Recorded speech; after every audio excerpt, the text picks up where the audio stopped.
अगर आप hair loss या मेल पैटर्न बॉल्डनेस का शिकार हैं और आप उसका परमानेंट सोल्यूशन चाहते हैं तो आज की वीडियो आपके लिए है।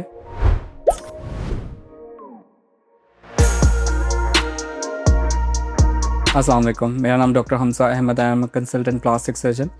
अगर आप हेयर लॉस या मेल पैटर्न बॉल्डनेस का शिकार हैं और आप उसका परमानेंट सोल्यूशन चाहते हैं तो आज की वीडियो आपके लिए है। आज हम डिस्कस करेंगे हेयर ट्रांसप्लांट के बारे में, जो कि परमानेंट सोल्यूशन है मेल पैटर्न बॉल्डनेस का या हेयर लॉस का। और हेयर ट्रांसप्लांट के बारे में हम 5 चीज़ों के बारे में डिस्कस करेंगे, जिसमें पहला सवाल है कि हेयर ट्रांसप्लांट क्या है।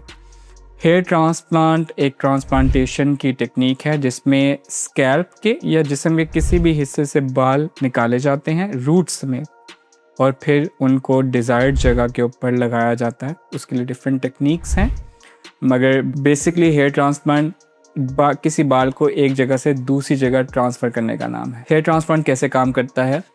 बेसिकली प्लास्टिक सर्जरी के अंदर डिफरेंट चीज़ें हैं जो हम करते हैं, जिसमें जिल्द को एक जगह से दूसरी जगह पे शिफ्ट करना या पूरे मांस को एक जगह से दूसरी जगह शिफ्ट करना।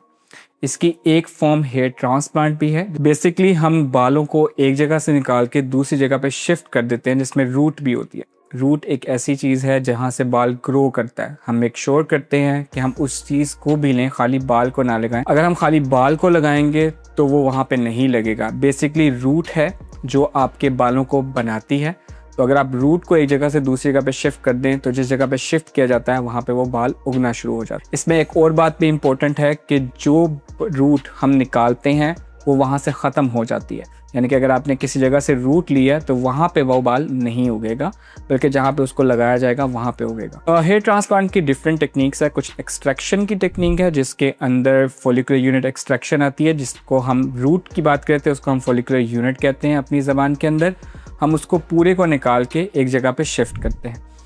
दूसरा मेथड FUT मेथड है, जिसको स्ट्रिप मेथड भी कहा जाता है। उसमें सर्जरी करके एक पूरी स्ट्रिप निकाल ली जाती है बालों की, और फिर बाद में उनको प्रिपेयर किया जाता है FUE तरीके से ही, कि बालों को बहुत छोटे छोटे हिस्सों के अंदर रूट समेत अलहदा कर लिया जाता है, और फिर उनको प्रिपेयर करके जिस जगह पे आपने लगाना होता है वहाँ पे लगाते हैं।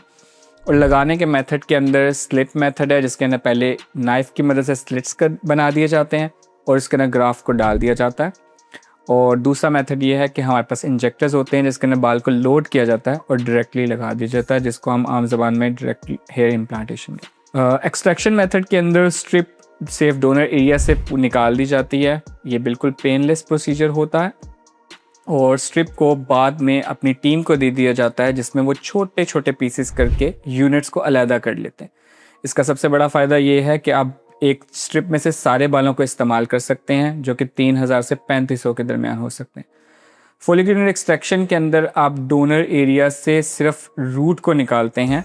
इसका फ़ायदा ये है कि इसकी कोई स्कारिंग वगैरह नहीं होती, मगर इसमें आप बहुत ज़्यादा बाल नहीं निकाल सकते सेफ डोनर एरिया से। तो अक्सर आपको सेफ डोनर एरिया के ऊपर या नीचे जाना पड़ सकता है, मगर ये आजकल सबसे कॉमन मेथड है, क्योंकि ये 3 to 4 टीम मेंबर के साथ किया जा सकता है। अच्छा, रिजल्ट है। हेयर ट्रांसप्लांट का रिजल्ट कब तक आता है? हेयर ट्रांसप्लांट का रिजल्ट तकरीबन 8 महीने से लेकर 1 साल तक आता है। शुरू में आपको डेफिनेटली ग्रोथ नज़र आती है, मगर तकरीबन 3 वीक से 4 वीक्स के अंदर जो आप ट्रांसप्लांटेड बाल हैं वो गिर जाते हैं, और वो फिर 4 मंथ्स या 3 to 4 मंथ्स के अंदर दोबारा उगना शुरू होते हैं। स्टार्ट में उनकी ग्रोथ आपको थोड़ी स्लो लग सकती है, मगर बाद में उनकी ग्रोथ भी पेस पकड़ लेती है, और रिज़ल्ट तकरीबन 8 महीने से लेकर 1 साल तक आता है। हेयर ट्रांसप्लांट के लिए क्लिनिक को किस तरह से चूज़ करें? देखिए, हेयर ट्रांसप्लांट एक सर्जरी है, तो ये किसी सर्जन की सुपरविजन के अंदर ही होनी चाहिए। इसमें भी स्टेरिलिटी का उतना ही ख्याल रखा जाता है जितना हम नॉर्मल सर्जरीज़ में रखते हैं, और इसके अंदर कॉम्प्लिकेशंस भी हो सकती हैं। तो आपने ये चूज़ करना है कि जो आपका सर्जन है वो इन चीज़ों से इक्विप्ड है। जिस डॉक्टर से आप ट्रांसप्लांट करवाएं वो डिफरेंट सर्जरीज जानता हो, ताकि उसको पता हो कि क्या क्या कॉम्प्लिकेशन हो सकती हैं। मसला तब आता है जब आप किसी सर्जन से सर्जरी नहीं करवाते, तो उनको कॉम्प्लिकेशन डील करने में मुश्किल होती है। कॉम्प्लिकेशन सिर्फ सर्जरी की नहीं है, बल्कि जो हम लोकल एनेस्थीसिया देते हैं उसकी अपनी भी कॉम्प्लिकेशन हो सकती हैं, जिनको डील करना आसान होता है, मगर अगर पहले पकड़ ली जाए।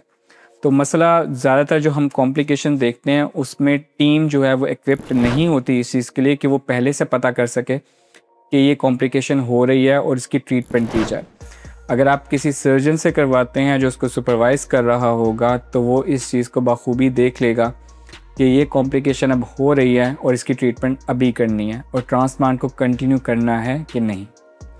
इसके अलावा जो सर्जरी है उससे पहले कुछ टेस्ट वगैरह होते हैं जिसमें से इस चीज़ का तयन किया जाता है कि ये सर्जरी कितनी सेफ़ होगी आपके लिए। मेरे अपने ज़ाती तौर के ऊपर 3 से 4 पेशेंट महीने के हैं जिनको मैं डेफ़र करता हूँ 1 मंथ के बाद करवाएं हेयर ट्रांसप्लांट या 2 या 3 महीने के बाद ट्रांसप्लांट करवाएं, क्योंकि उनके अंदर कुछ ऐसी कोमॉर्ब्स होती हैं जिनको पहले ऑप्टिमाइज़ करना ज़रूरी है। अगर हम उनकी सर्जरी फ़ौरन करेंगे तो उसमें कॉम्प्लिकेशन के चांसेस बहुत ज़्यादा हैं। याद रखिए ये सर्जरी इलेक्टिव है, इमरजेंसी नहीं है कि आपने उसी टाइम करनी है। तो इसके अंदर अगर आपको कोई सर्जन, जैसे कि मैं अक्सर अगर कोई कोमॉर्ब्स हों या फिर कोई पेचीदगी जो मैं समझता हूँ कि हो सकती है और हम आपको डेफ़र कर दें कि अभी नहीं करवाएं, तो वो आपकी सेफ्टी के लिए ही है। अगर आप भी हेयर ट्रांसप्लांट करवाना चाहते हैं तो आप हमारी क्लिनिक विज़िट कर सकते हैं और जो नंबर्स हमने दिए हैं उन पे रब्ता कर सकते हैं ताकि आप सेफ़ तरीके से हेयर ट्रांसप्लांट करवा सकें।